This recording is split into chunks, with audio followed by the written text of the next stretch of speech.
And we are back with the best damn talk show in the world. I'm Lee Stranahan with my partner, John Kiriakou. 202-521-1320 is the number to call. Sometimes we take calls during guest segments. Sometimes we get them, sometimes we don't. And 105.5 FM, AM 1390 is what you're listening to if you're listening on a radio, which is doubtful. I'm just saying, most people. We have plenty of radio listeners. Yeah, we do. I'm just saying that radio is a medium, John. I'm so glad we're on it. Oh, my gosh. I am too. You know, when Brian and I were doing Loud and Clear, he mentioned to me several times how surprised he was that taxi drivers would tell him that they listened to our show. So, yeah, a lot of people do listen on terrestrial radio. I noticed that on Lyft and Uber, ride-sharing services, when I drive around. That wasn't a dig on our listenership, John. That was a dig on radio as a media. You know what I'm saying? Right. Radio's an old-fangled. Is that a word? Old, because you can have newfangled. Yes. Yes. It's old-fangled. And I like it. So there we go. Joining us now, great friend of the show, smart guy, RT correspondent, author, Caleb Maupin joining us. Hey, Caleb, how are you doing today? I'm good. How about yourself? How are both of you? Good, thank you.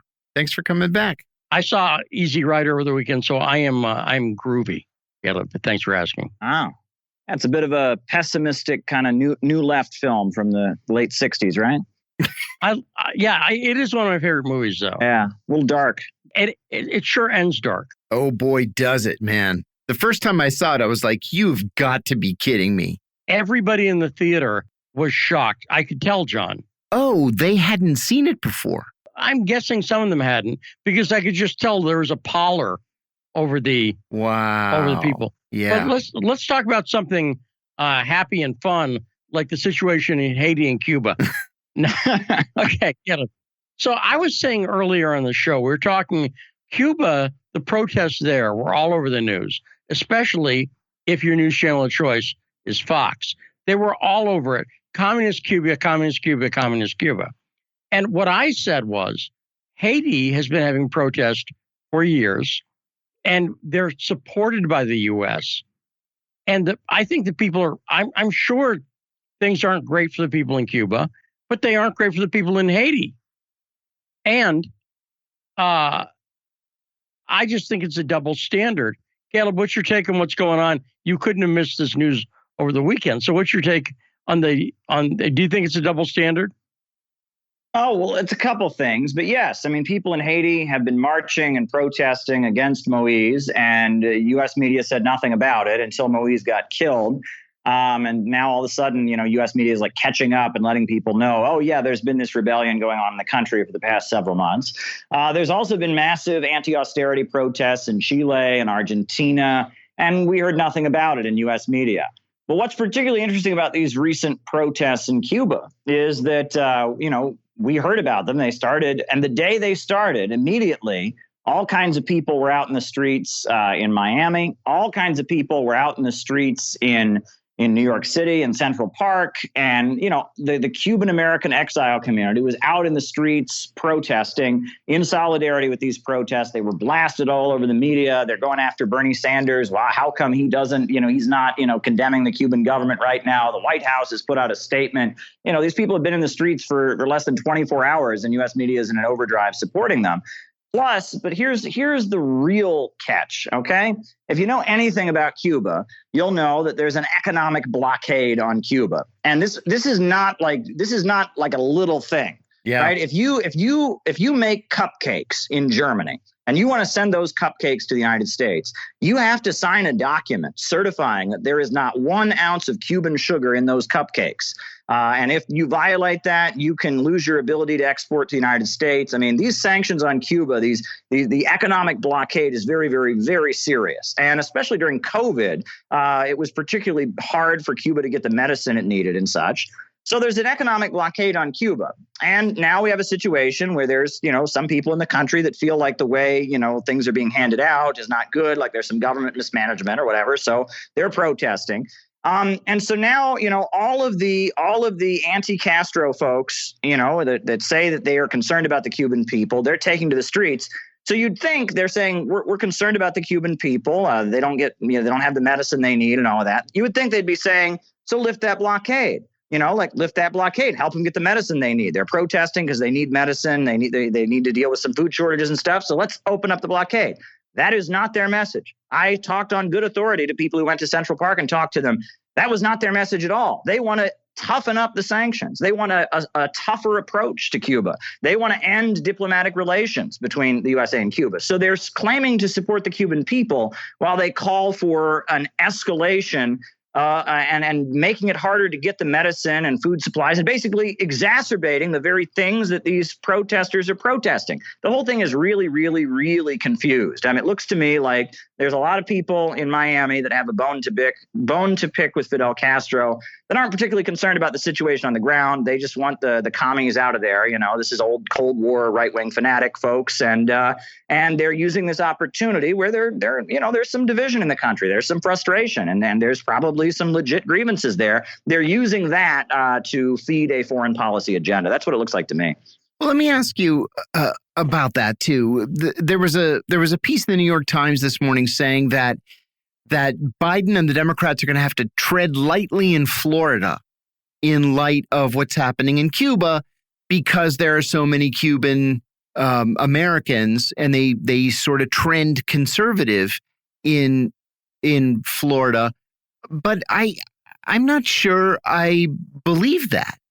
I'm not sure that I believe that this is going to be a challenge for the Democrats. What do you think? John, just real quickly, tread lightly how? What does that mean? Yeah, well, and that was part of the problem that I had with this piece, Lee, is that they didn't say how. Like, what is that supposed to mean? You can't just throw this idea into the middle of the room and have everybody just nod their heads. If this is a legitimate uprising, if this is the beginning of a legitimate revolution in Cuba, well, then that's good for everybody, except maybe the Communist Party's leadership. But, treading lightly? No. What you do is you make an announcement that you want the best for the Cuban people. Sorry. Well, indeed, but everything surrounding Cuba is just so politically loaded in the United States.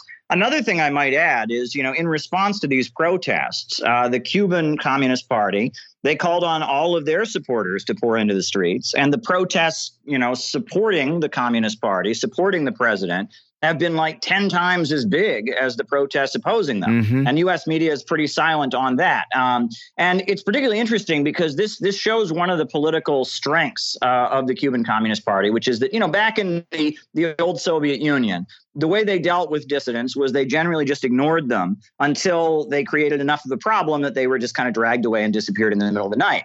Right. And that created an atmosphere where average people were afraid to get involved in politics, right? But in Cuba, especially starting in the 80s, during what they called the rectification campaign, they had the opposite approach. When there'd be somebody that was spouting anti-communism or spouting pro-American sentiments, they would actually mobilize their supporters to go debate the person and argue with them. And they were kind of brought the population into the political process as their response. And that has been a lot of their strength, is that, they have these neighborhood committees, the Committee to Defend the Revolution, the CDR. Every building, every apartment building, every block and every neighborhood is very well organized. And I almost wonder, I wouldn't call this a full-blown color revolution, because I don't think they have the strength on the ground to actually pull this off. I almost feel like this is a test run. This is like, how much can we make the Cuban communists miserable? Let's see how far we can push it. That's what I think this is. I agree completely. This is not a revolution. I think it's a test run as well. Yeah, and obviously, and that's why I point out the hypocrisy. Well, we noticed this during the summit between Putin and Biden. Everyone who was on the show and us, Caleb, all thought that the press was so much more rabid. That's the word I'll use, John. Is that fair? Mm-hmm. Were they rabid? Yeah. I don't think technically there was no foam. There was no foam. Close. Oh, yeah, we get the idea. The press was more rabid about that, about opposing Putin, than Biden himself was. And now we see, to no one's surprise, exactly, Fox is, I literally got 4 alerts in a few hours about this over the weekend, John, from Fox. Yep. And you would have thought it was on. Like, this is it.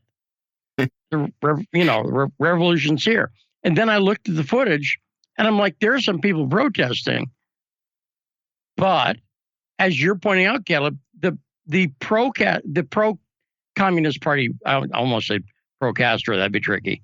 But the pro-communist party protests are significantly bigger. So, of course, that will be used to prove that it's a police state, right, Caleb? That they're only out because they're afraid.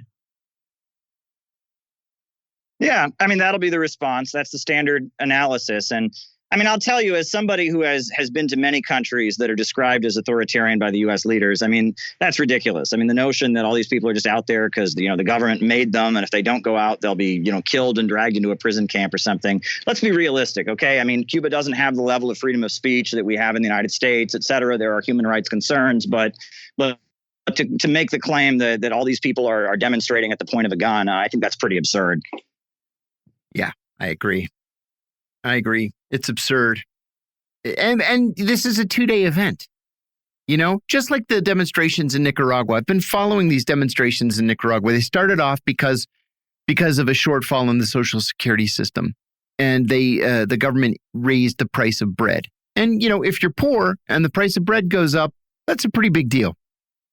But this social security thing was a very big problem, and it began to weaken the government of Daniel Ortega. So the election comes up. There's supposed to be an election this year. And so far, 8 opposition leaders, that is the leaders of 8 opposition parties so far, have been arrested and imprisoned. So now there's nobody to run against Ortega. Now, to me, that necessitates a real honest-to-God uprising. But in Cuba, I think you're right. This is a test run. They're going to gauge the government's reaction. The government, if they're smart, they're going to try to institute some reforms, and then we see what happens 6 months from now. Yeah, I think you're right. And, the Cuban president has met with some of the protesters already. And we shall see what's going on here. I don't know how many times I've heard that the Cuban government was about to fall in my life. I mean, Fidel Castro tripped a decade or so ago, and they said it was over. And then Fidel Castro actually died, and then they said it was over. And then they implemented some economic reforms where, some cab drivers had to go get a new job or something. And then they said it was over. And I mean, I've heard it's about to fall. The Cuban government's been about to fall my whole life. Yeah, absolutely true. Okay, now let's get into a slightly heavy topic, Caleb. It's kind of like the Chinese economy. Yeah. Okay. Yeah, it is. and this actually sort of relates to that in the sense that let's talk about capitalism, communism, and automation, that idea. So for a long time, one of the arguments that pro-free market people would make is that there was a effect of where when new technology would come, some people would say, well, that's getting rid of jobs. So for instance, if we used to have elevator operators, all operators were operated by a person. Then we got automatic elevators. And again, that was a long time, 100 years ago, something like that. And people would, more than that, actually, if I think about it, I wasn't around. But what people who are pro-free market would say is, look, the elevator operator was replaced, but there are new jobs in manufacturing, for instance, automatic elevators and so on and so forth. Now, and a friend of mine said this a while ago, a friend of mine had been reading Marx, and she hadn't read Marx before. And she was a liberal, and a Democrat, liberal, but progressive. And she said, it's interesting reading Marx. She said, because as an economist, I don't think he's very good. But as a futurist, he was spot on with a lot of stuff. And the situation Marx described that would evolve, that's actually come to pass. And now we're at a point, I think, with automation. Even Tucker Carlson, another story there, John, about we haven't talked about that. We even talked about that, but even Tucker Carlson came out about a year or so ago and said that self-driving trucks, for instance, are going to kill the trucking industry in a way it just won't recover from. And even the machines are being built by other machines now, John. That is what's happening. Yeah. So there's no replacement theory. So again, it's a big, broad topic. Caleb, what's your take on it? Well, it's interesting because a lot of people have kind of a caricature of Marxism and socialism in their head. They have this idea that, socialists, communists, they're people who think that, some people are rich and some people are poor, and this is unfair, and it's just not fair, and we want to make everybody equal or something. No, actually, people have been saying that for a long time. You can go back to Spartacus in ancient Rome. Plato's Republic. There's nothing new about that.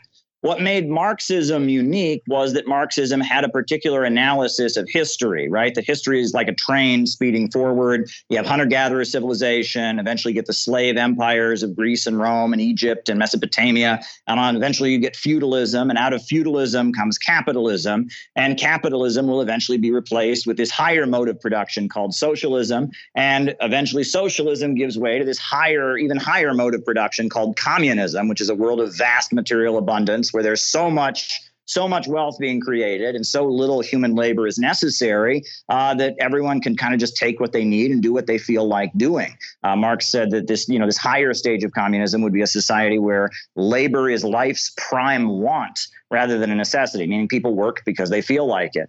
But the main point that Marx makes about capitalism is that capitalism is unstable and capitalism is irrational because the capitalist is constantly driving to produce as many goods as he can, but pay as little as he possibly can to do it. He wants to lower his production costs and maximize his profits.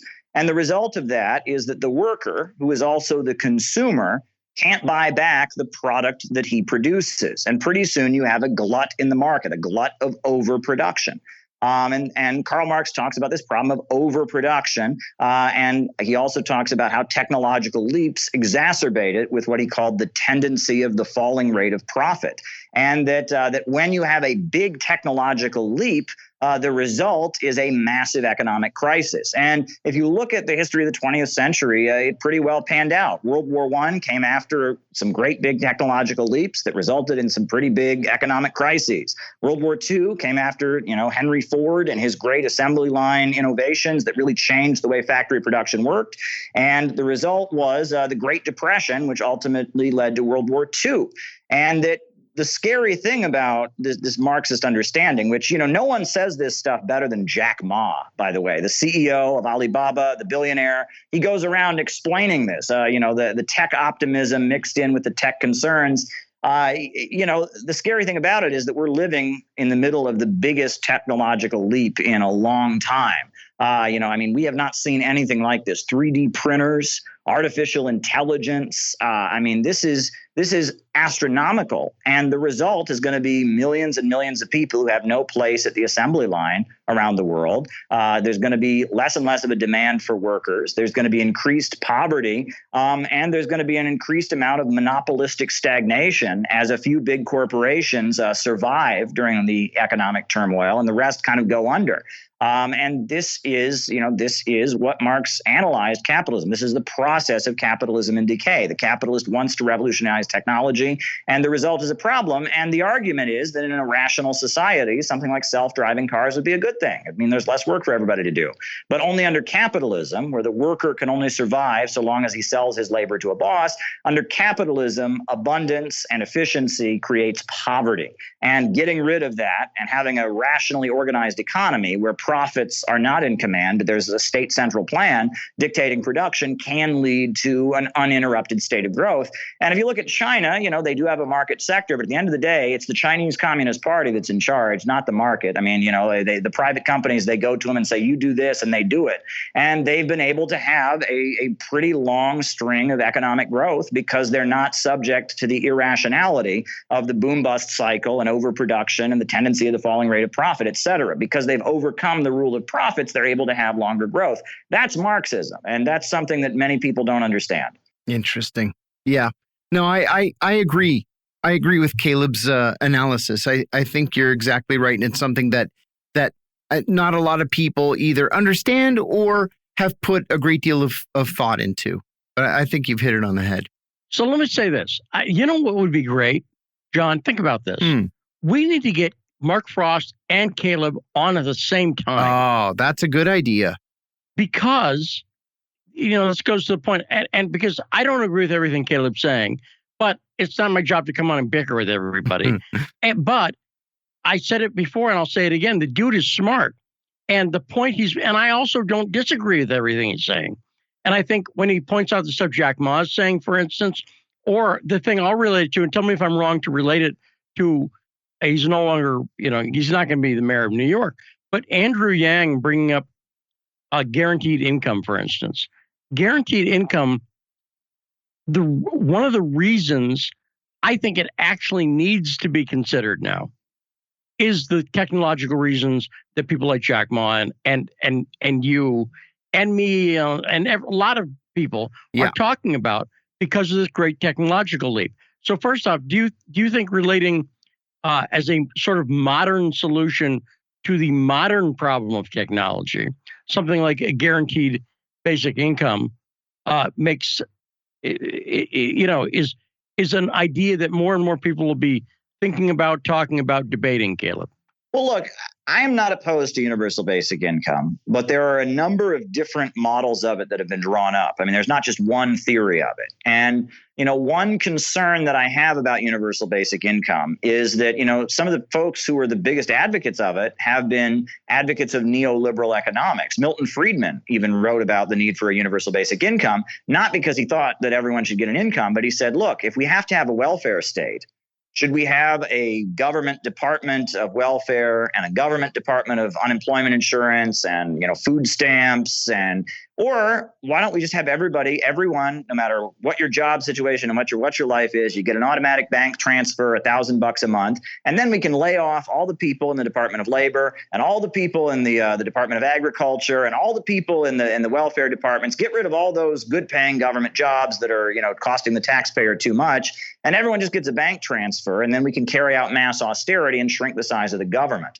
And the economic consequences of that would be quite concerning. I mean, if you think about how many people are involved in administering the welfare state, and they're all working for a living and they're all, getting a decent paycheck. And if you took that out of the economy and that, you took that out, right? And it was just kind of, well, everyone gets an automatic transfer of $1,000 a month, no questions asked.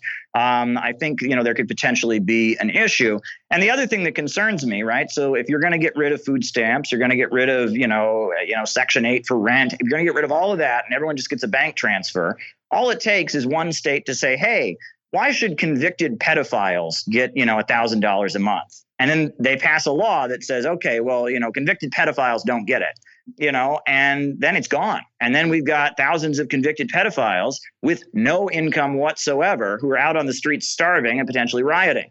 And once you do it to them, then you can do it to anyone who's been convicted of a violent crime. And then you can do it to anyone who doesn't pay their taxes. And pretty soon you're going to have a mob of people who don't have anything, nothing. And that concerns me.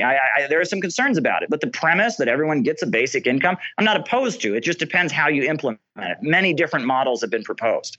Yeah. It's funny, too, that that argument didn't fly. The basic universal income argument didn't fly in the New York mayoral race when Yang brought it up just after he announced his candidacy. The New York Times thought it was a great idea and said that he could actually win this thing, right? There was a fawning tribute to him about 6 months ago, and I think he ended up coming in, fourth? People just weren't buying into it.